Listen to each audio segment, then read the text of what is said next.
नाम है हमारा प्राकृतिक संसाधन।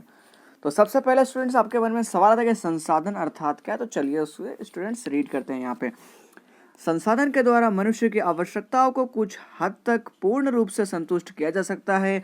प्रकृति से हजारों तत्व जो हैं वो रहे हुए हैं, पर हमें संसाधन नहीं कह सकते हैं। संसाधन स्टूडेंट्स उन्हीं चीज को कह सकते हैं जिसका यूज करते हैं, जिससे हम फायदा लेते हैं, ठीक है, जिनका हम उपयोग करते हैं, उन्हीं को हम संसाधन कह सकते हैं। ये तत्व तभी संसाधन कहे जाएंगे जब अपने विशिष्ट ज्ञान कौशल का उपयोग में ले सके हम, तो उस चीज को हम यहाँ पे संसाधन कह पाएंगे। दूसरी तरफ से कहें कि जिन वस्तु का मनुष्य आश्रित या निर्भर हो, उसके द्वारा निश्चित की गई आवश्यकता को पूरी हो एवं मनुष्य के पास उसका उपयोग करने की शारीरिक बौद्धिक क्षमता हो, तो इस अनुसार कोई भी वस्तु की आवश्यकता को पूर्ण करने के लिए काम में ली जाए, वह संसाधन बन जाती है। मतलब ऐसी वस्तु जिस पे मनुष्य क्या उस पर निर्भर रहता हो। जैसे हम मनुष्य क्या करता है, हर चीज पे निर्भर रहता है। कौन कौन सी, जैसे कपड़ा, पानी, रोटी कपड़ा, ऐसा मकान वगैरह, ठीक है। जो चीज का हम यूज करते थे वो हम यूज करने के हमारे पास क्या है, उस लायक हम हैं, तो वो सारी चीजें जो होती हैं जिसको हम अच्छे से उपयोग कर सकते हैं, जिसका यूज कर सकते हैं, ठीक है, वो सारी चीजें जो हैं वो संसाधन क्या होती है, हमारे लिए बन जाती हैं। प्राचीन काल में भूमि में दबे हुए खनिजों की जानकारी मनुष्य को नहीं थी, तब वे संसाधन नहीं थे, परंतु आज उनकी उपयोगिता खनन प्रवृत्ति के विकास में मनुष्य जीवन के लिए वे अत्यंत आवश्यक बन चुके हैं, क्योंकि मनुष्य इन पर निर्भर हो चुका है, जैसे पेट्रोल, डीजल, ठीक है, ऐसी चीजें वगैरह। प्राकृतिक संसाधन में उपयोगिता एवं कार्य करने की योग्यता दोनों गुणधर्म होने आवश्यक है। मतलब उनका उपयोग तो किस तरह करना है वो, और उस पर निकालने का कार्य किस तरह करना है, ये दोनों गुणधर्म क्या है, हमारे लिए आवश्यक है। प्रकृति, मनुष्य एवं संस्कृति तीनों की परस्पर प्रक्रिया के द्वारा ही संसाधन बनते हैं। तो संसाधन किससे बनते हैं, प्रकृति यानी जो कुदरत से मिलता है वो, ठीक है, और मनुष्य उस पर कुछ काम करता है, तीसरे एवं संस्कृति, तीनों की परस्पर प्रक्रिया के द्वारा ही क्या बनता है, संसाधन बनता है। अगले टॉपिक में स्टूडेंट्स हम संसाधनों के उपयोग के बारे में पढ़ते हैं। संसाधन हमें अनेक तरह से उपयोगी है। मनुष्य जीवन के हर चरण पर उसकी कोई ना कोई भूमिका हमारे ध्यान में आती है। कृषि प्रवृत्ति में उद्योग प्रवृत्ति तक सभी प्रवृत्तियां अंत में प्रत्यक्ष या परोक्ष रूप से प्राकृतिक संसाधनों पर अवलंबित हैं। इस संदर्भ में हम ध्यान दे सकते हैं। तो स्टूडेंट्स यहाँ ये बता रहा है कि कृषि प्रवृत्ति से लेकर उद्योग प्रवृत्ति तक, चाहे वो इंसान कृषि करता हो या किसी भी फैक्ट्री में उद्योग वगैरह हो, तो प्रत्यक्ष अथवा तो परोक्ष रूप से प्राकृतिक संसाधनों पर ही वो सब क्या करती है, निर्भर करती हैं। जैसा पहले यहाँ पे दिया, भोजन के रूप में कौन कौन से संसाधन हैं। मनुष्य की भोजन की आवश्यकता विविध संसाधनों से ही पूरी होती है। प्रकृति रूप से होने वाले फल की कृषि, मिलती विविध खाद्य फसलें, पालतू प्राणी के द्वारा प्राप्त होने वाले दूध एवं उसकी बनावट, मांस, जलाशयों से मिलती मछलियां एवं अन्य जलचर मनुष्य, मधुमक्खी के द्वारा बनाया गया मधु आदि चीजें खाद्य सामग्री के रूप में उपयोग ली जाती है। तो ये सारी चीज वस्तुएं इंसान उसका यूज करता है, ठीक है, और फिर क्या करता है, उसको बनाने का भी क्या करता है, वहां पे प्रयत्न करता है। तो ये सब चीजें क्या बन जाती है, उसके लिए संसाधन बन जाती हैं। आगे दिया हुआ नेक्स्ट यहाँ पे कच्चे माल का स्रोत। तो जैसे जंगलों से प्राप्त होने वाली विविध चीजें, जैसे कि कृषि के द्वारा उपलब्ध लकड़ी, पशु पालतू से प्राप्त ऊन, चमड़ा और मांस, खनिज, अयस्क आदि जैसे जो चीजें जो है वो अनेक उद्योगों के लिए कच्चा माल बनाती हैं। तो ये भी उनके लिए क्या बन गया, संसाधन बन चुका है। संसाधन शक्ति के रूप में हम कोयला, पेट्रोल, प्राकृतिक गैस ऊर्जा के रूप में उद्योग एवं घरों के उपयोग ईंधन की तरह करते हैं। सूर्य प्रकाश, पवन, समुद्री ज्वार भाटा और जलप्रपात के द्वारा भी ऊर्जा प्राप्त की जा सकती है। तो इस प्रकार ये भी क्या कहलाएंगे, शक्ति के संसाधन कहलाएंगे। आगे दिया है हमें संसाधन के प्रकार। तो संसाधन को कितने प्रकार में बांटा गया है, तो यहाँ पे 3 प्रकार में संसाधन को बांटा गया है, जिसमें पहला है मालिकाना अधिकार, जिसमें क्या हो, किसी का मालिक का अधिकार, जैसे आपका खुद का मकान यानी वो आप पे उसका अधिकार है, पुनः प्राप्यता के आधार पर। और तीसरा हमारे पास दिया वितरण के क्षेत्र के आधार पर, मतलब एक बार यूज करने के बाद दोबारा उसे प्राप्त कर सको, उसका अधिकार। और तीसरा वितरण के क्षेत्र पर उसका अधिकार। परंतु मालिकाना दृष्टि से संसाधन के प्रकार इस प्रकार होते हैं जो नीचे यहाँ पे दिया गया है इसके मुताबिक। तो पहले मालिकाना दृष्टि से, तो मालिकाना दृष्टि में टोटल 3 टाइप्स के प्रकार देंगे, जिसमें व्यक्तिगत संसाधन, जिसमें किसी व्यक्ति या कौटुंबिक का मालिकाना हो, जैसे भूमि हो गया, किसी जमीन हो गई, घर वगैरह हो गया वो, तो ये पहला। नंबर 2 राष्ट्रीय संसाधन, तो राष्ट्रीय संसाधन में क्या किसी देश अथवा तो कोई राज्य का सार्वजनिक संपत्ति हो, सेना या अंतरराष्ट्रीय व्यापार, तो ये क्या है, राष्ट्रीय संसाधन है। तीसरा दिया वैश्विक संसाधन, संपूर्ण विश्व के ऐसे तमाम भौतिक अभौतिक संपत्ति जिसका उपयोग मानव कल्याण के लिए होता हो, तो इसका ये विवरण हो गया। अब उदाहरण एग्जाम्पल दिया गया, विश्व के सभी राष्ट्र सभी राष्ट्र के संयुक्त मालिकाना संसाधन, यानी विश्व के जो सभी राष्ट्र हैं उसका संयुक्त मालिकाना संसाधन ये कहलाता है। नेक्स्ट हम अब स्टूडेंट्स पढ़ने वाले हैं संसाधनों के वितरण के आधार पर इसके प्रकार किस प्रकार होते हैं वो। तो पहला वितरण के क्षेत्र के आधार पर, जिसमें नंबर हमारे पास 3 यहाँ पर दिया था, ठीक है वो। तो सर्वसुलभ संसाधन जैसे वातावरण में रही वायु, तो ये क्या है, प्राकृतिक संसाधन है जिसमें ऑक्सीजन और नाइट्रोजन, ठीक है ये। उसके बाद सामान्य सुलभ संसाधन यानी सामान्यतः मिले ऐसे जैसे भूमि, जमीन, जल, पानी और गौचर। तीसरा दिया विरल संसाधन जिसमें प्राप्ति का स्थान क्या हो, मर्यादित, तो ऐसे खनिज जिसमें पेट्रोल, डीजल, तांबा, सोना, यूरेनियम, ये सब क्या है, एक लिमिटेशन तक है।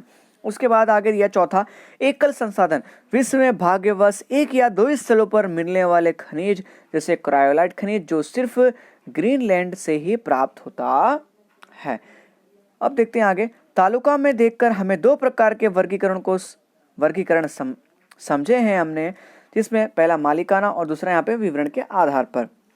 संसाधनों के विभाग एवं अन्य रूपों से किए भी जा सकते हैं, जिसमें नवीनीकरणीय संसाधन, इसमें 2 भाग लिए जा सकते हैं। कुछ संसाधन स्वयं में निश्चित समय में उपयोग हुए हिस्से की पूर्ति करते हैं अथवा वे खत्म हो ऐसे अटूट होते हैं। जैसे यहाँ पे एग्जाम्पल दिया, जंगल, सूर्य प्रकाश, पशु पक्षी आदि वर्ग में आते हैं। जैसे नवीनीकरणीय होते ये क्या करते हैं, जैसे पशु पक्षी मरते हैं फिर क्या करते हैं, जन्म लेते हैं, ठीक है। इस तरह अपने वो परिवार को क्या रखते हैं, बढ़ाए रखते हैं। जिस तरह जंगल को हम काटते हैं फिर हमने पेड़ उगाए तो वर्षा ऋतु में वापस वो पेड़ जो है वो उग जाते हैं, तो ये क्या होते हैं, नवीनीकरणीय। जैसे सूर्य प्रकाश हमें मिलता रहता है, ठीक है वो। और जबकि अनवीनीकरणीय संसाधन वे होते हैं जो संसाधन एक बार उपयोग करने के बाद पुनः उपयोग में नहीं लिया जा सकता अथवा तो उन्हें पुनः नहीं बनाया जा सकता है। तो नज़दीक के जो आने वाले फ्यूचर में उनका पुनः उपयोग निर्माण असंभव हो, तो ऐसे खनिज को नवीनीकरणीय संसाधन कहा जाता है, जिसमें खनिज, कोयला, पेट्रोलियम, प्राकृतिक गैस का समावेश इस वर्ग के अंदर होता है। नेक्स्ट हम स्टूडेंट्स पढ़ने वाले हैं संसाधनों का आयोजन एवं उनका संरक्षण। मनुष्य की समस्याएं जो अमर्यादित हैं, प्राकृतिक संसाधन जो है वो लेकिन क्या है, मर्यादित है। क्योंकि मनुष्य क्या है, बहुत ही बड़ा लालची होता है। आज इसको कि हर चीज की उसकी क्या कमी होती रहती है, कमी पड़ती रहती है, जबकि प्राकृतिक संसाधन जो है वो क्या है, लिमिटेशन तक ही मर्यादित है। विगत 100 वर्षों के द्वारा विज्ञान और तकनीक के क्षेत्र में हुए असाधारण विकास और भयंकर जनसंख्या वृद्धि से संसाधनों का उपयोग भी अत्यंत ही अधिक बढ़ गया है, मतलब तेजी से होने लगा है। जाहिर सी बात है, अभी 10 लोग खाने वाले घर के अंदर, जब हो जाएंगे 20 लोग तो खाने की क्या है, तकलीफ आने वाली है फ्यूचर के अंदर। इस परिस्थिति के बारे में यदि गंभीरतापूर्वक विचार नहीं किया गया तो भविष्य में इसके खराब परिणाम भुगतने पड़ेंगे। इस कारण भविष्य की पीढ़ियों के लिए संसाधनों का संरक्षण करना हम सभी का कर्तव्य है। संरक्षण में उसका बचाव करना, जरूरत हो तभी उसका यूज करना। संसाधनों का संरक्षण करना अर्थात संसाधनों का विवेकपूर्ण उपयोग करना है। अब स्टूडेंट्स यहाँ पे सवाल पूछा था, कारण दीजिए कि संसाधनों का हमें विवेकपूर्ण उपयोग क्यों करना चाहिए, ठीक है। तो आप लिख सकते हैं कि संसाधन जो है वो क्या है, मर्यादित हैं, तो ऐसे संसाधनों का हमें उपयोग कम करना चाहिए, ठीक है। अब और इसके बारे में डिटेल में आगे हम पढ़ने वाले हैं। संरक्षण शब्द का सीधा संबंध संसाधनों की कमी से जुड़ा हुआ है। वर्तमान समय में जिस तरह दोहन हो रहा है, दोहन मतलब यहाँ पे दहन हो रहा है, उसी तरह संसाधनों का अविवेकपूर्ण दोहन और उपयोग भी होता रहा है। तो विकास और वर्तमान जीवन स्तर बनाए रखना लगभग स्वप्नवत हो गया है, मतलब सपने के जैसा हो गया है। उसके लिए विवेकपूर्ण उपयोग और संरक्षण और पुनः उपयोग जैसी बातें उसमें समाविष्ट हैं। किसी वृक्ष या जीव के अस्तित्व पर संकट हो तब उसके लिए आयोजित व्यवस्थापन को उसका संरक्षण कहा जाता है। जैसे मान लीजिए कोई वृक्ष की कोई जाति लुप्त हो रही है, तो उस जाति को बचाए रखने के लिए जो व्यवस्थापन जो किया जाता है, उस व्यवस्थापन को उसका संरक्षण कहा जाता है। नेक्स्ट आगे देखते हैं, संसाधनों के आयोजन और संरक्षण के लिए आवश्यक तथ्यों को विचार पूर्वक क्या करना है, समझना है।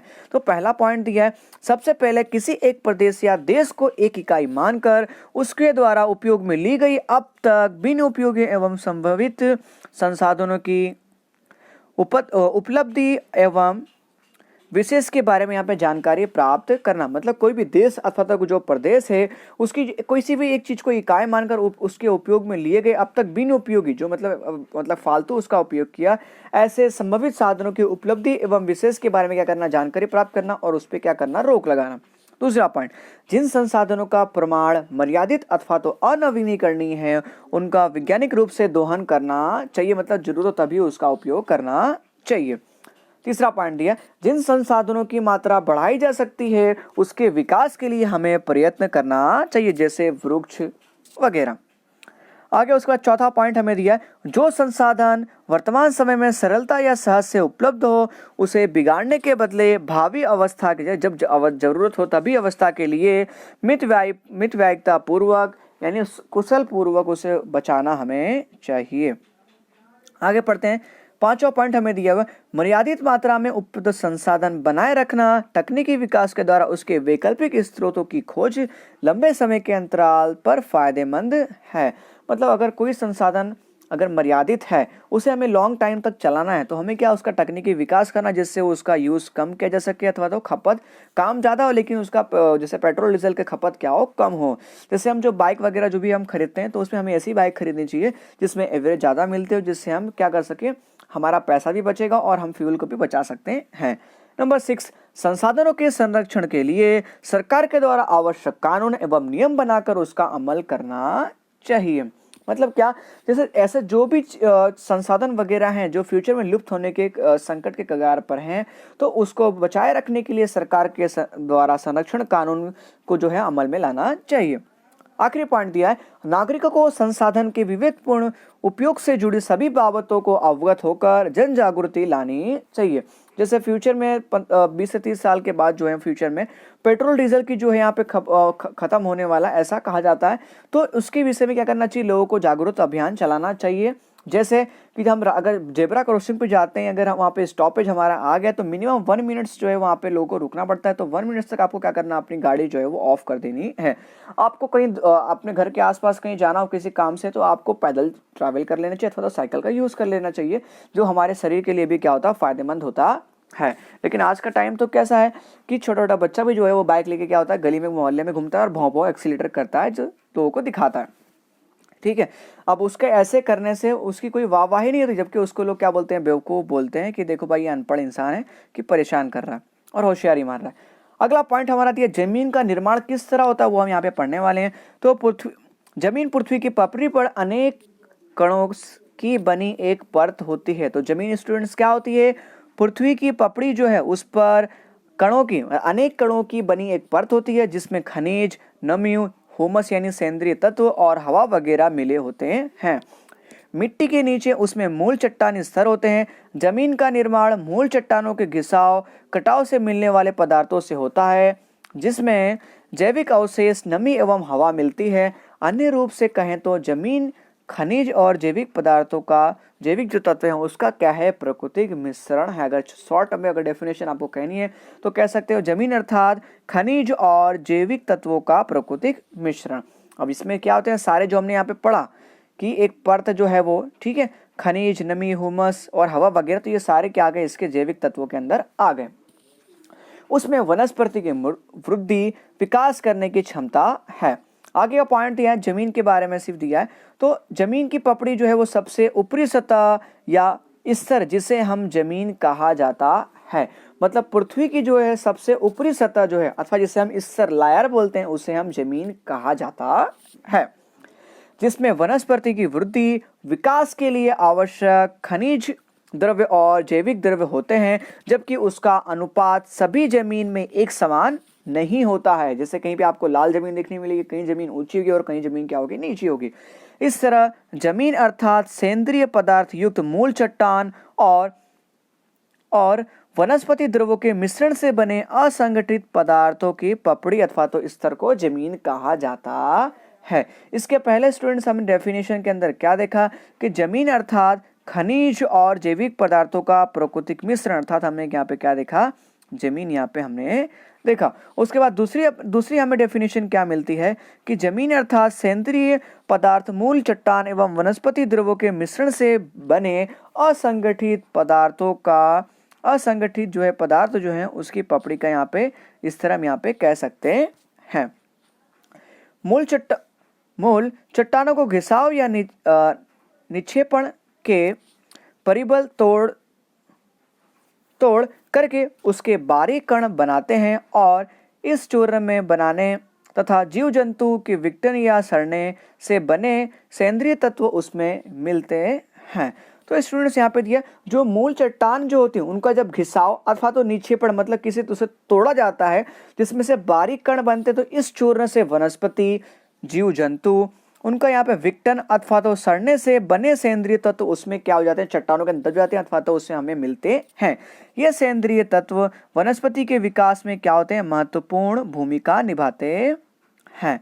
उसके बाद अगला टॉपिक दिया है जमीन की उत्पत्ति के समय, मतलब जब जमीन की यहाँ बनती है तब उत्पत्ति के समय अंतराल संदर्भ में उस समय की जलवायु का प्रभाव इतना महत्वपूर्ण या व्यापक है कि उस जलवायुनीय प्रदेश में विभिन्न प्रकार के चट्टानों से बनने वाली जमीन लंबे समय के अंतराल में एक ही प्रकार की होती है। तो इसलिए वहाँ का जो जलवायु प्रदेश जो है वो उसके लिए बहुत ही भूमिका निभाता है। जो चट्टान जो है उसके ऊपर से ही क्या होती है, सारी जमीन जो होती है वो एक ही प्रकार की होती है।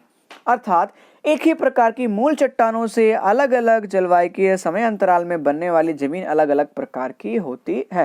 जैसे कि आप कह सकते हैं कि आपके माता पिता से आप क्या हुए, पैदा हुए, तो उनके जो मूल लक्षण जो है वो आपके अंदर देखने को मिलेंगे। उसी तरह उनकी जो मूल चट्टानों से जो अलग अलग जलवायु के समय अंतराल में बनने वाली जो जमीन जो होती है वो कैसी होती है, थोड़ी बहुत डिफरेंट होती है, लेकिन उनके लक्षण जो उसके अंदर देखने को, उन जमीनों के अंदर देखने को मिलते हैं। जमीन का प्रकार उसके रंग, जलवायु, मृत चट्टान, कण रंजक, उपजाऊपन जैसे तथ्यों के ध्यान में रखकर किया जाता है। तो उसे डिवाइड किया था। अभी आगे का टॉपिक हमारा है कि जमीन के प्रकार। तो स्टूडेंट्स से बता दूं कि जमीन के प्रकार जो है हर साल पूछे जाते हैं। 3 मार्क्स के लिए जमीन के प्रकार को लिखकर किसी 2 प्रकार के विषय में हमें समझाना रहता है। ऐसा 3 मार्क्स का सवाल आता है। इस तरह कुल इस चैप्टर से कुल 5 मार्क्स के क्वेश्चन जो है बोर्ड के अंदर पूछे जाते हैं एवरी ईयर। तो चलिए जमीन के प्रकार में पढ़ते हैं। तो वर्तमान समय में प्राकृतिक कृषि संशोधन परिषद यानी ICAR, ठीक है, तो ICAR के द्वारा भारत ने जमीनों को 8 प्रकार में बांटा गया है। आपको पूछा जाएगा ICAR के मुताबिक जमीन के प्रकारों के नाम लिखिए, जिनमें से किन्हीं 2 प्रकारों के विषय में समझाइए। जिसमें पर्वतीय जमीन, जंगल के प्रकार की पर्वतीय जमीन क्षेत्रों में अलग अलग ऊंचाई दिखाई देती है। तो पहला दिया यहाँ पे कांप की जमीन दिया हुआ है, दूसरा लाल जमीन, तीसरा काली जमीन, फिर लेटेराइट जमीन, रेगिस्तानी जमीन, पर्वतीय जमीन, जंगल की जमीन और फिर लास्ट हमें दिया दलदलीय जमीन। तो स्टूडेंट्स आई होप आप सभी स्टूडेंट्स को इसके नाम के हिसाब से ही आपको समझ पड़ जाता है। जैसे कांप की जमीन, ठीक है, लाल जमीन लाल रंग की होगी, काली यानी काले रंग की जमीन, लेटेराइट, ठीक है, रेगिस्तानी, पर्वतीय। तो आपको नाम के हिसाब से इसकी जो है वो मीनिंग्स भी आपको डेफिनेशन जो है थोड़ा बहुत समझ में आ गया होगा। तो चलिए पहले स्टूडेंट जमीन के बारे में रीड करते हैं। इसमें पहला दिया कांप की जमीन। तो इस प्रकार की जमीन जो है भारत का इसका कुल क्षेत्र जो है लगभग 43% क्षेत्रफल में फैली हुई है। पूर्व से ब्रह्मपुत्र की घाटी से प्रारंभ कर पश्चिम में सतलज नदी तक उत्तर भारत का मैदान, दक्षिण भारत में नर्मदा, तापी, महानदी, गोदावरी, कृष्णा और कावेरी घाटी के क्षेत्रों में, इसमें से महानदी, गोदावरी, कृष्णा और कावेरी घाटी के क्षेत्रों में से महानदी, गोदावरी, कृष्णा, कावेरी मुख्य त्रिकोण प्रदेश में इस प्रकार की जमीन जो है पाई जाती है। तो किस त्रिकोण में पाई जाती है, तो यहाँ पे हमने देखा महानदी, ठीक है, उसके बाद गोदावरी, कृष्णा, कावेरी। तो ये जो 4 नदी जो है इसमें मुख्य त्रिकोण के रूप में जो प्रदेश जो है मुख्य त्रिकोण के बीच का प्रदेश, उस प्रदेश में कांप की जमीन जो है वो पाई जाती है। और इसका क्षेत्रफल जो है भारत में लगभग 43% जितना क्षेत्रफल फैला हुआ है। आगे का टॉपिक दिया कांप की जमीन का निर्माण नदियों के द्वारा निक्षेपण कांप की आभारी है। मतलब जब कांप की जमीन का निर्माण जो होता है, नदियों का निक्षेपण जब होता है, उससे कांप की क्या होती है, उसकी आभारी है। आगे दिया है इस जमीन में पोटास, फास्फोरस, एसिड एवं चूने का प्रमाण क्या होता है, अधिक होता है, जबकि नाइट्रोजन और नमी की मात्रा जो का प्रमाण जो होता है वो क्या होता है, कम होता है। अब जिस जमीन में नमी कम होगी यानी उसमें पानी क्या होगा, कम होगा, ठीक है, उसमें वृक्ष वगैरह जल्दी उग पाएंगे नहीं, उसमें पानी की जरूरत ज़्यादा पड़ेगी। तो इसमें होता क्या है, तो पोटास, फॉस्फोरस, एसिड एवं चूने का प्रमाण जो होता है वो अधिक होता है। यदि इस जमीन में दलहन वर्ग की फसलें ली जाएं तो इसमें नाइट्रोजन की स्थिरता का प्रमाण जो होता है वो बढ़ाया जा सकता है। अगर दलहन जैसे अगर हम दाल की चीज़ें वस्तु अगर इसमें अगर हम बोते हैं यहाँ पे फसलें वगैरह, तो इसमें नाइट्रोजन यानी N2 का जो प्रमाण जो है यहाँ पे स्थिरता का प्रमाण हम बढ़ा सकते हैं। इस प्रकार जमीन में गेहूँ, धान, गन्ना, पटसन, कपास, मकई, तिलहन वगैरह जो है यहाँ पे कि जैसे फसलें जो हैं वो यहाँ पे ली जाती है। तो स्टूडेंट्स अब यहाँ पे हमें एक मैप दिया है, तो इस मैप के थ्रू आपको मैं समझाता हूँ कि यहाँ पे जो कलर दिए हैं वो उसको डोनेमेट क्या करते हैं यहाँ पे, मतलब यहाँ पे बताते हैं, यहाँ पे डिटरमाइन करते हैं यहाँ पे कि कौन सी ज़मीन क्या क्या है। तो जैसे कि आप स्टूडेंट्स यहाँ पे देख रहे हैं लाल ज़मीन, तो लाल ज़मीन जो है यहाँ पे क्या है, ये जो आप देख रहे हैं प्रदेश, ये सारी जो है रेड रंग से, इसका मतलब क्या है, ये यहाँ पे रेड ज़मीन जो है, लाल ज़मीन जो है वो पाई जाती हैं। उसके बाद आप येलो देख रहे हैं, तो येलो जमीन क्या है, यहाँ पे कांप की जमीन जैसे हमने देखा यहाँ पे गन्ना वगैरह, ठीक है, यहाँ पे ज़्यादा ये सब होता है। तो इसके अंदर कौन कौन से राज्य हमारे आते हैं, तो पंजाब आते हैं, उत्तर प्रदेश, बिहार, गुजरात, राजस्थान के कुछ जो है वो यहाँ पे शहर वगैरह इसके अंदर आधे, साथ में आसम वगैरह भी यहाँ पे आ जाते हैं। उसी तरह यहाँ पे लेटराइट जो है ग्रीन रंग में आपको देखने में, लेटराइट का जमीन का यहाँ पे प्रमाण थोड़ा क्या है, कम है।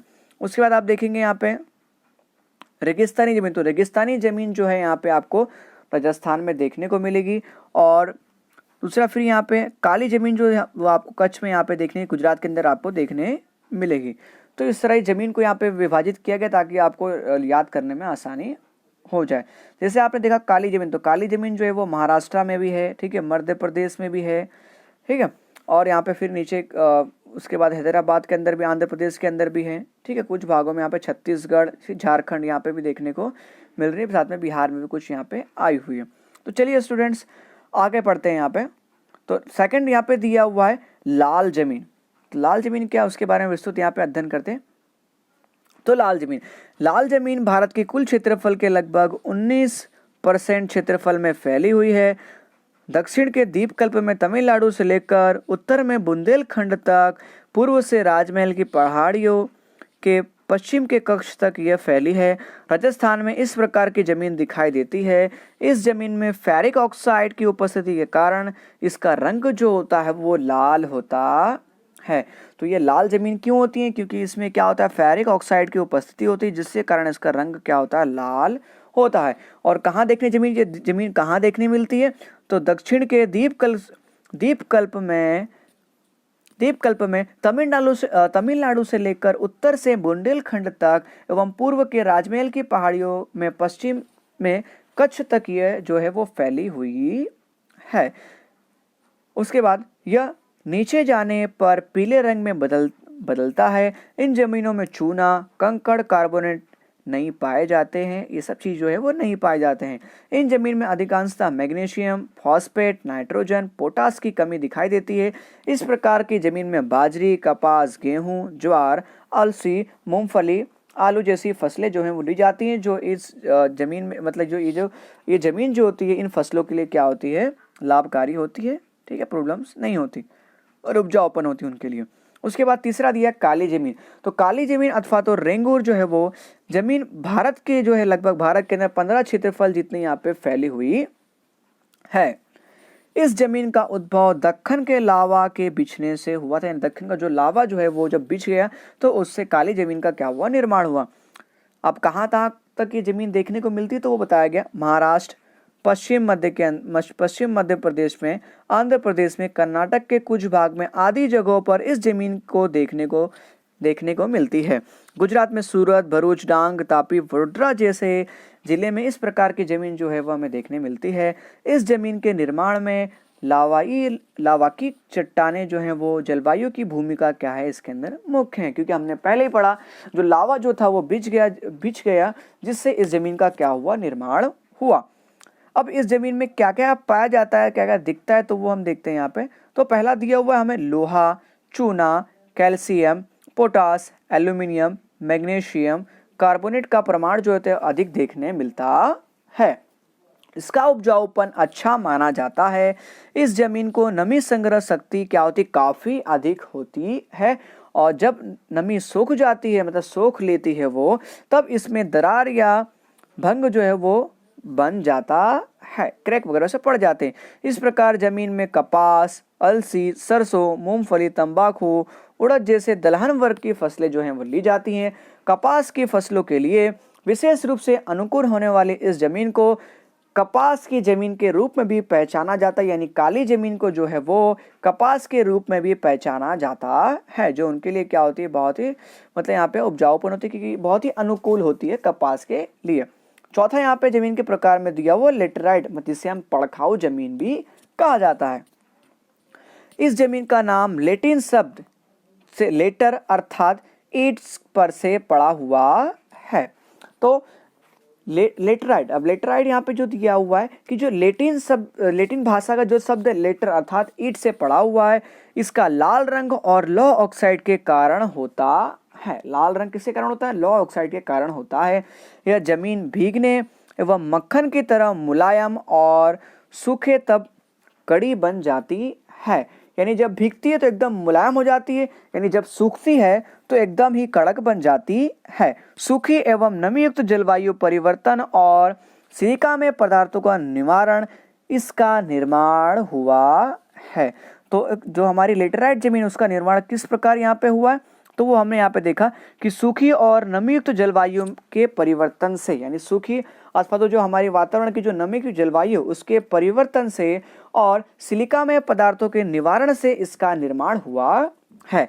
यह भारतीय द्वीपकल्पीय पठारी प्रदेश के ऊंचाई वाले भागों में विकसित हुई दिखती है। इस प्रकार की जमीन में मुख्यतः लौह तत्व, पोटास, एल्यूमिनियम का प्रमाण अधिक होता है। यह जमीन कम उपजाऊ होती है, जबकि काली जमीन जो होती है वो अधिक उपजाऊ होती है, परंतु इसमें खाद डालकर कपास, धान, रागी, गन्ना, चाय, कॉफी, काजू आदि फसलें जो हैं वो ली जाती हैं। इस जमीन को पड़खाऊ जमीन के रूप में भी जाना जाता है। नेक्स्ट, पांचवा जमीन के प्रकार में हमें दिया हुआ यहाँ पे रेगिस्तानी प्रकार की जमीन, जिसे हम डेजर्ट, यानी आपने जैसे देखा होगा राजस्थान के अंदर, तो वो कहा जाता है। यह जमीन शुष्क, अर्ध शुष्क वाली परिस्थिति में होती है। यह जमीन रेतीली एवं कम उपजाऊ होती है। इसमें घुलनशील क्षारों का प्रमाण जो है वो अधिक होता है। इस प्रकार की जमीन राजस्थान, हरियाणा, दक्षिण पंजाब के कुछ क्षेत्रों में क्या होता है, पाया जाता है। तो रेगिस्तानी जमीन आपको कहाँ देखने मिलती है, तो राजस्थान, हरियाणा और दक्षिण पंजाब के कुछ क्षेत्रों में ही देखने को मिलती है। गुजरात में इस प्रकार की जमीन जो है आपको कच्छ, सौराष्ट्र के कुछ भागों में यहाँ पे देखने को मिलेगा। सिंचाई की सुविधाओं से इसमें मतलब बाजरी, ज्वार की फसल जो है वो ली जाती है, क्योंकि रेगिस्तानी प्रदेश में सिंचाई की अधिक समस्याएं होती हैं, इसलिए बाजरी और ज्वार की फसलें ली जाती हैं। उसके बाद छठे नंबर पर दिया है जमीन के प्रकार में पर्वतीय जमीन, यानी पर्वत वाली जमीन। यह जमीन हिमालय की घाटियों के ढलानों के क्षेत्रों में 2700 किलोमीटर से लेकर 3000 किलोमीटर तक, यहाँ पे 3000 मीटर तक, 2700 मीटर से लेकर 3000 मीटर तक की ऊंचाई पर जो है ये जमीन पाई जाती है। मतलब क्या, जो हमारी हिमालय की घाटियां हैं उसके ढलान से 2700 मीटर से लेकर 3000 मीटर तक की जो ऊंचाई पर अगर आप जाओगे, ठीक है, तब जाके ये जमीन पाई जाती है। इसके स्तर पतले एवं अपरिपक्व होते हैं। यह असम, दार्जिलिंग, उत्तराखंड, हिमाचल प्रदेश एवं कश्मीर में पाई जाती, इस तरह की जमीन जो है वो देखने मिलती है। हिमालय की सामान्यतः ऊंचाई के भागों में देवदार, चीड़, पाइन के वृक्ष वाले क्षेत्रों में इस प्रकार की जमीन जो है वो पाई जाती है। यानी पर्वतीय जमीन में कौन कौन से यहाँ पे वृक्ष देखने मिलते हैं, तो आप कह सकते हो देवदार, चीड़, ठीक है, पाइन जैसे वृक्ष जो हैं वो पर्वतीय जमीन में देखने को मिलते हैं अथवा पाए जाते हैं। सातवां दिया यहाँ पे प्रकार के अंदर जंगल के प्रकार की जमीन। इस प्रकार की जमीन हिमालय के शंकुद्रुम वनों में 3000 मीटर से 3100 मीटर की ऊंचाई के बीच सह्याद्री, पूर्व घाट एवं मध्य हिमालय के तराई वाले क्षेत्रों में है। वृक्ष के घिरे हुए पत्ते भूसतह ढकी रहती है। यह पत्ते सड़ने एवं सेंद्रीय पदार्थ का प्रमाण बढ़ने से जमीन का ऊपरी सतह जो होता है वो काला बना होता है, जो जमीन के निचले स्तर की ओर जाने पर नीला अथवा तो लाल रंग में बदलता है। इस जमीन में चाय, कॉफी, गरम मसाला के उपरांत गेहूं, मक्का, जौ, धान की फसलें ली जाती हैं। यह जमीन अत्यधिक मर्यादित क्षेत्रों में हमें देखने को मिलती हैं, क्योंकि जंगल प्रकार की जमीन, जहाँ आपको वृक्ष पेड़ वगैरह दिखे अपने आप उगने वाले, तो वो कह सकते हो वो जंगल प्रकार की जमीन कह सकते हो आपको, और जिसका यहाँ पे जो है अत्यधिक मर्यादित यहाँ पे क्षेत्र हमारे इंडिया में देखने को मिलता है। 8वां नंबर और आखिरी दिया हुआ है दलदली अथवा जिसका दूसरा नाम है पीठ प्रकार की जमीन भी कहा जाता है। तो दलदली अथवा तो पीठ प्रकार की जमीन, इस प्रकार की जमीन नमी वाले क्षेत्रों में जैविक पदार्थों के संचय से विकसित होती है।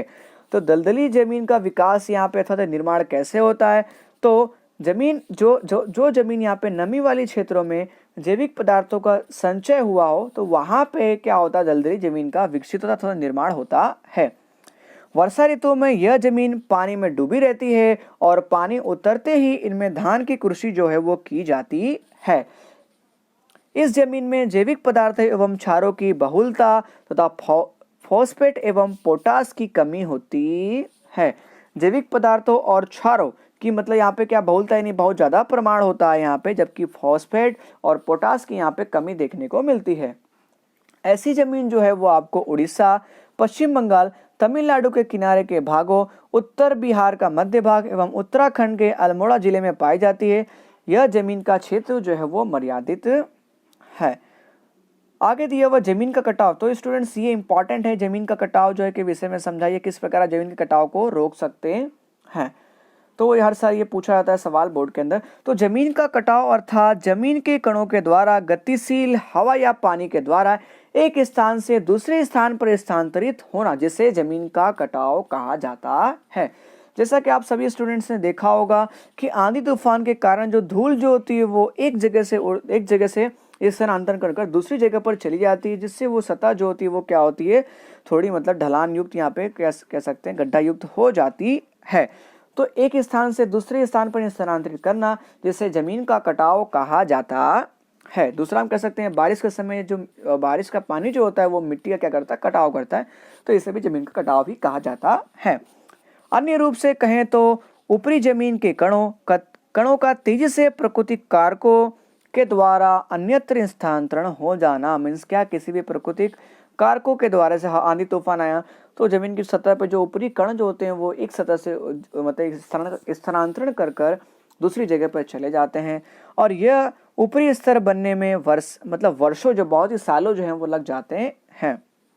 इसके कारण जो होता है वो भारी वर्षा या तूफानी पवन से कुछ दिन में धुल जाते हैं। जैसे आप बताया, जैसे भारी बारिश हो गई तो इसके कण जो होते हैं वो धुल जाते हैं, अथवा तूफान अथवा तो पवन आ गया तो इसके कण जो होते हैं वो धुल जाते हैं, और कृषि उत्पादन जो है वो क्या होता है, घटता है। इस स्तर की सुरक्षा कृषि के लिए क्या होती है, अत्यंत ही आवश्यक है। जमीन का कटाव रोकना चाहिए। आगे हम यहाँ पे, ये इंपॉर्टेंट है, जमीन का कटाव रोकने के उपाय। हर साल जो है ये 3 मार्क्स का सवाल पूछा था, जमीन का कटाव अर्थात क्या, जमीन का कटाव रोकने के उपाय को बताइए। तो पहला यहाँ पे दिया हुआ है, जमीन पर चराई की प्रवृत्ति को नियंत्रण में लेना, यानी जमीन पर जो गाय भैंस जो चराई करती है उसकी प्रवृत्ति को क्या करना, आपको नियंत्रण उसको करना। ढलान वाली जमीनों में समुच्च रेखीय सीढ़ी नुमा परिरूप में बुआई करना। अगर कोई ढलान वाला प्रदेश है तो वहां पे हमें सीढ़ी के रूप में क्या करना, उसकी बुआई करना, जिससे उसका जो यहाँ पे कटाव जो वो ना हो सके वर्षा ऋतु अथवा तो आंधी तूफान आने के समय पर। तीसरा पॉइंट दिया, ऊसर जमीन में वृक्ष लगाना, मीन्स जो जमीन खाली है, ठीक है, मिट्टी है, तो उस पर हमें क्या करना चाहिए, वृक्ष लगाना चाहिए, क्योंकि वृक्ष जो होते हैं वो क्या करते हैं, जमीन के कणों को जो क्या करते हैं, जो उससे पकड़ के रखते हैं, जिससे जमीन का कटाव नहीं हो पाता है, चाहे वो आंधी तूफान आए, चाहे वर्षा ऋतु आए, बारिश हो, ठीक है उसमें। तो पानी के बहाव के चिन्ह हो वहां मेड़ बांधनी चाहिए। जहां पे पानी का बहाव हो उस जगह पर हमें क्या कर देना चाहिए, मेड़ बांध देना चाहिए, ताकि पानी जो है वो एक ही डायरेक्शन में चला जाए और जो हमारी खेती की जो जमीन जो है उसका क्या हो, कटाव ना हो सके। पानी का वेग कम करने के लिए ढलान वाले खेतों में गहरी जुताई क्या करनी चाहिए, हमें करनी चाहिए।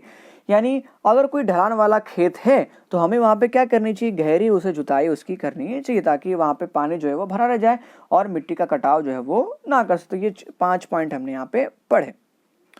उसके बाद आगे स्टूडेंट देखते हैं यहाँ पे भूमि का संरक्षण से आप क्या समझ सकते हो? तो देखते हैं यहाँ पे, भूमि संरक्षण अर्थात जमीन का कटाव रोककर जमीन की गुणवत्ता बनाए रखना, अर्थात भूमि का संरक्षण यानी भूमि का बचाव करना आप कह सकते हैं। तो जमीन का कटाव रोककर जमीन की गुणवत्ता बनाए रखना अर्थात भूमि का संरक्षण।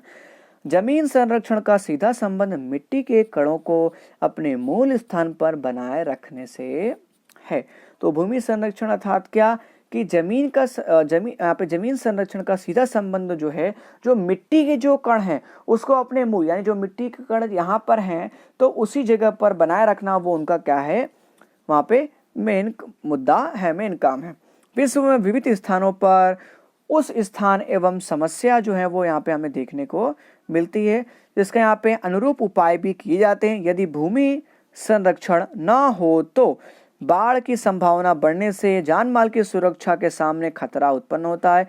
इस तरह भूमि संरक्षण जो है वो अत्यंत ही आवश्यक है। जैसे बाढ़ वगैरह आ गई, ठीक है, लेकिन अगर जंगल वगैरह नहीं है तो उससे क्या होगा, वो और उसको क्या करेंगे, बढ़ावा देंगे। जैसे आप सभी स्टूडेंट्स देखा होगा कि जहाँ पे भी जंगल वगैरह रहते हैं, अगर मान लीजिए वहाँ पे आंधी तूफान वगैरह आता है तो वृक्ष वगैरह क्या करते हैं, उस आंधी तूफान को जो है वो रोक लेते हैं। जैसे यहाँ पे दिया ढलान वाले तेजी से प्रदेश पे हमें यहाँ पे बहता हुआ पानी, तो यहाँ पे क्या होता है, मिट्टी का कटाव जो है यहाँ पे हो जाता है। तो हमें यहाँ पे क्या करना चाहिए, सीढ़ी के नुमा यहाँ पे हमें खेती करनी चाहिए। तो वही दिया हुआ है, ढलान पर बनाई सर्वोच्च क्वेरियों की रुकता में पानी यहाँ पे एक मेड़ बना देना चाहिए ताकि पानी जो एक ही डायरेक्शन में जो है बह जाए। अब देखो जैसे यहाँ पे क्या कर दिया, बीच में गहराई कर दिया ताकि पानी जो है यहाँ पे भर जाए, ठीक है, और जमीन जो है वो नमी यहाँ पे हो जाए। आगे दिया है भूमि संरक्षण के यहाँ पे उपाय दिया कि किस तरह भूमि संरक्षण कर सकते हैं आप, तो वो देखते हैं यहाँ पे। तो वनों की आच्छादन के कारण यानी वनों की जो है वो उसकी कमी होने के कारण उनकी जड़ें जो हैं वो जमीन के कणों को जकड़ के रखती हैं। अगर वनों को यहाँ आच्छादन करेंगे यानी वनों को अगर हम उगाते हैं तो उस जो जड़ें जो होती हैं वो वृक्ष की वो जमीन के कणों को जकड़े रखती है, जिससे भूमि का संरक्षण होता है। नदियों की नलिका अर्थात एवं कोतर एवं पहाड़ियों पर वृक्षारोपण करना चाहिए। मतलब पहाड़ी वाले स्थान पर हमें क्या करना चाहिए, वृक्षारोपण करना चाहिए। जब ढलान से जब पानी आता है तो वृक्षारोपण के कारण क्या होता है, जो जमीन की जो कण जो होती हैं वो क्या होते हैं, वृक्ष के जड़ से क्या होती है, जकड़े रखता है, जिससे जो जमीन का कटाव नहीं हो पाता है। तीसरा पॉइंट, रेगिस्तान के आसपास के क्षेत्रों में बहने वाले पवन को यानी जो पवन आता है, ठीक है, बहने वाले पवन को रोकने के लिए वृक्ष की पंक्तियां जो है यहाँ पे पत्तियां जो है वो लगानी चाहिए। वो रेगिस्तान को आगे बढ़ने से क्या करती हैं, रोकती हैं। जहाँ पे भी रेगिस्तान होगा वहां पे हमें क्या करना चाहिए, उसके किनारे किनारे जो है हमें वहां पे वृक्ष की पत्तियां लगा देनी चाहिए, तब पेड़ उगाना चाहिए, जिससे जो वृक्ष की पत्तियां जो है वो रेगिस्तान को और बढ़ने से रोकती हैं। अगला पॉइंट दिया हुआ है, नदियों की बाढ़ को अन्य नदियों में मोड़कर अथवा तो सूखी नदियों को भरकर अंकुश में लेना चाहिए। मतलब जब बाढ़ जब आती है तब हमें क्या करना चाहिए, नदियों को जो उसका मोड़ हमें चेंज कर देना चाहिए, अथवा तो जो सूखी नदी है उसको भरकर हमें उसमें अंकुश को लेना चाहिए। अब अगला पॉइंट यहाँ पे दिया, अनियंत्रित चराई से पहाड़ों की जमीन का स्तर ढीला बनता है और उसे रोकना चाहिए। तो स्टूडेंट्स यहाँ पे दिया हमें कि जो पहाड़ी वाले इलाके हैं, तो पहाड़ी वाले इलाके पर हमें चराई यानी जो हमारी गाय भैंस वगैरह जो भी पशु पक्षी जो चराई करते हैं, तो पहाड़ी वाले प्रदेश में उन्हें क्या करना चाहिए, रोकना चाहिए। और उनके चराई के कारण क्या होता है, उसके जो पहाड़ी स्तर का जो जमीन का जो स्तर जो होता है वो क्या होता है, ढीला होता है, जिससे आंधी तूफान अथवा तो भारी बारिश होने के कारण जमीन का कटाव जो होता है वो ज़्यादा होता है। उसके बाद आगे दिया हमारे पास, तो जैसे देखो स्टूडेंट्स यहाँ पे आपको कुछ फिगर यहाँ पे दिख रहे हैं इस तरह, तो ये आप कह सकते हैं यहाँ पे जो हमारे जो पहाड़ी इलाके हैं वहाँ पे इस तरह हमें यहाँ पे कह सकते हैं सीढ़ी जैसा हमें बना देना चाहिए, ताकि जब भी बारिश वगैरह हो या आंधी तूफान वगैरह है तो मिट्टी का बहाव जो है वो ना कर सके, ठीक है। यानी सीढ़ी नुमा खेती और क्षैतिज समांतर जुताई करके हम इसको क्या कर सकते हैं, रोक सकते हैं, भूमि संरक्षण कर सकते हैं। अगला पॉइंट स्टूडेंट देखते हैं यहाँ पे, तो अगला पॉइंट दिया है क्षैतिज समांतर जुताई, यानी क्षैतिज यानी कह सकते हैं जिसका एंगल जो है 45 हो, क्रॉस हो, ठीक है।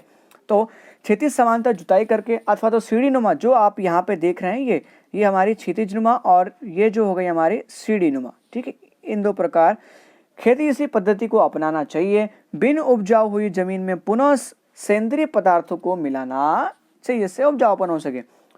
उपयुक्त उपाय करने से जमीन का संरक्षण किया जा सकता है। जमीन का संरक्षण जो है आज के लिए यहाँ पे नितांत आवश्यकता है। इसके संरक्षण के लिए सरकार, समाज और उद्योगों को संयुक्त मतलब मिलकर जो है प्रयास करने चाहिए और सरकार के द्वारा इसके संरक्षण के लिए जमीन के कानून भी बनाना चाहिए।